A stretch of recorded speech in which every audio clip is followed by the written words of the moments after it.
I really want to, I mean, you're doing some incredible stuff.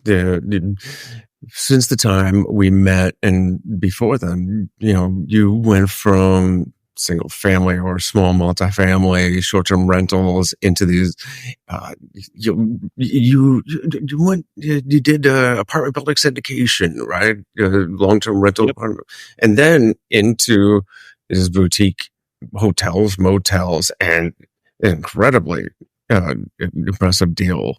It was 140, 244 units. 130 units, yep, and a wedding and event venue that I'm still learning how to run, but thankfully have a great team there. Have the a career wedding venue coordinator on staff there, Mary Kate. She's awesome. But yeah, man, it's a big deal, bigger than the other 5 boutique hotels I've done in the past put together. But I think those operated, as a portfolio very similarly with our level of staff, so it didn't feel like taking such a large jump because the other ones were already ran together as a portfolio. So it seemed approachable. It seemed reasonable to go and knock down a single 130 unit property. I will say it was a very, very tough transition. It was the longest I've ever been under contract on a deal. We had a big investor back out, two different big investors back out twice, one the week of closing, had 2 different banks drop out on us. But we finally got closed right before the end of the year last year. And thank goodness, because need some of the tax benefits of the depreciation from that one. That's pretty impressive, though. They had to, not just to get this, get it under contract and actually get it closed, but just to start making these kind of deals. When just a couple of years ago, you're doing the Burr method on little residential homes in Panama City, fixing up these hurricane damaged properties. But even before that, Dave, let me ask you this: you are, at least for a little while longer, active Air Force officer, right? Went to Colorado Springs, and you played for the academy, right? Football. I did, yep. Middle linebacker, like 25 pounds of muscle ago. Okay, tell me, that sounds like a pretty steady paycheck and a good career path all on its own. Did you have some kind of, rich dad, poor dad kind of moment when you were stationed in Panama City? How did you get into what brought upon the real estate aspect? Yeah, I think there's always that entrepreneur bug there. Like I always knew I wanted to get into business. Like in high school, I took business classes, competed in like state business competitions, and went on to the nationals in Orlando. So from that time, probably 16, 17, 18, like I knew I wanted to start and run a business and be an entrepreneur. At the time I thought I was going to be a CEO, lead a company, wear a suit to work every day. But now I'm like, dude, I'll take the board shorts and flip flops and, do business from wherever I'm at, kind of vibe on that. But yeah, I knew I wanted to start a business, kind of lead my own path, do something that I found interesting. I was always kind of contrarian. Like I didn't think that I necessarily needed to go to school to get my MBA and then to get my doctorate and then postdoctorate, just get all these degrees and continuing education. I was like, I can just, start. But I played football and was an all-state football player in high school. Really wanted to pursue that. Got a football scholarship to go play at the Air Force Academy. So I went from playing running back in high school to middle linebacker in college, had to learn a whole new position, but I just loved the game. So got to do that for 4 years while I was at the academy. And, this whole time I majored in management at the academy, but you take business classes, finance and marketing and all these different tenets of really like corporate organizational management.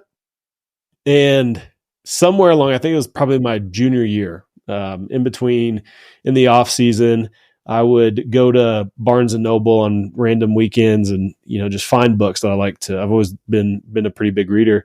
And on one of those trips found Rich Dad, Poor Dad. So that's where it became like this passion for business and wanting to do something on the business side to that being, okay, now we've niched down and we're going to do real estate.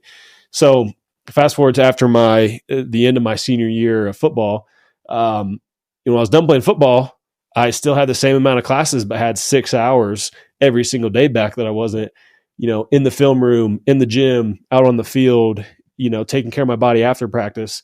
So I got those 6 hours back and I was like, you know what? I like this business thing. I like this real estate thing. I think I can do this. It's right up my alley, financial freedom. Let's do it. And just poured all that time into learning real estate. And then once I commissioned and we got to our first duty station down in the Panhandle of Florida, we just hit the ground running. And speaking of college, how did that benefit you? Did you put any of that education to work when you started in real estate, and is it helping you now? Like the operational management, finance, is the education helping? Or that's a really good question. I mean, I think I could definitely do what I do now without having a college degree per se. But I think it did help me in the fact that, like, going to the Air Force Academy, you're kind of under lock and key. You're kind of like property of the government already. You can't leave the black gates unless you've got a pass. You get restricted on weekends. You've got to march to lunch every day. You've got to be at morning formation in the morning. You're wearing your uniform 5 days a week. So I think for me, it really provided the discipline that I needed to mature and grow up. Like growing up with a single mom and a dad not around, and grandparents were there, but they were past their prime to keep up with how hectic I was and how fast I went. So I needed that discipline, and I needed to just mature into a young man from a boy.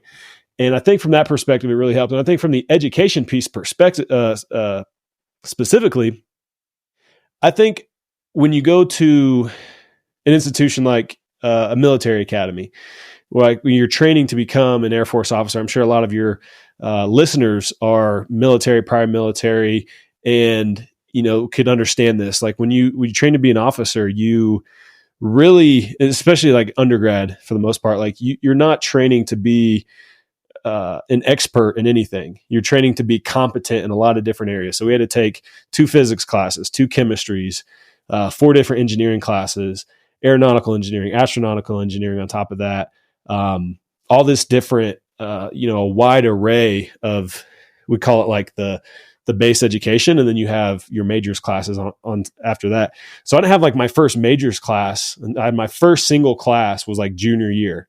And then second semester junior year I had like 2, and then I was more heavily weighted senior year. So for the first 2.5 years, it's like all that base level education. So that really, I think, taught me how to, now seeing like being an Air Force officer and having that background, I think it just helps you take pieces of information and utilize context that I have and just like synthesize better decisions.